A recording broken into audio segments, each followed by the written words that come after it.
Vous savez, dans le contexte actuel, il est important de relancer tous les organes qui peuvent vraiment faciliter à la gestion et à la gouvernance des ressources en eau, dans un contexte où les changements climatiques impactent fortement sur les ressources en eau, en termes de disponibilité, mais aussi de qualité.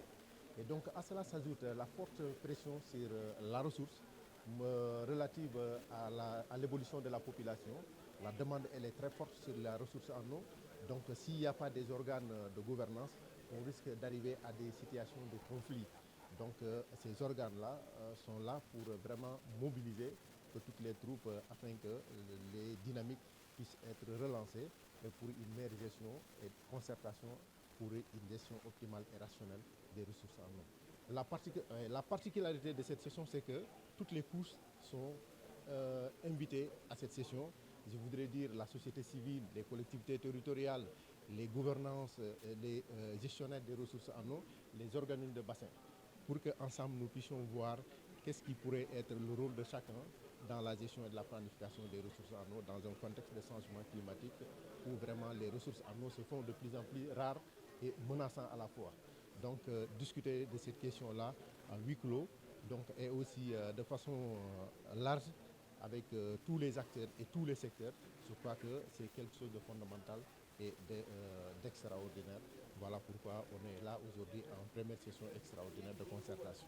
Et l'eau peut être à l'origine des conflits, mais dans le contexte ouest africain, avec la mise en place de différents organismes de bassin, on se dit que ces conflits-là peuvent être donc contenus si ils existeront, mais avec ces organismes de bassin, on peut se dire qu'on peut les éviter.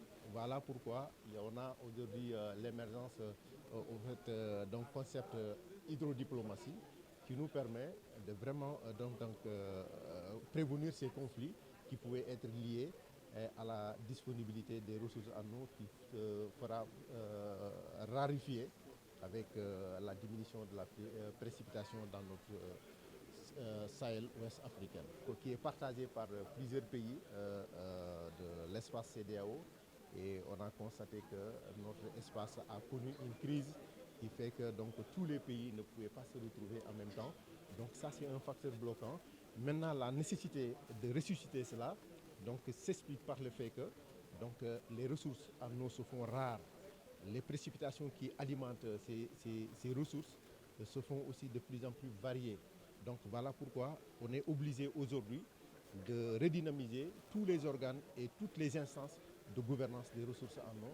Voilà pourquoi aujourd'hui on est là et demain pour discuter de ces questions-là, voir comment on peut vraiment éviter à ce qu'il y ait de léthargie dans vraiment le relance des activités de cet organe, aussi important qu'on peut l'imaginer.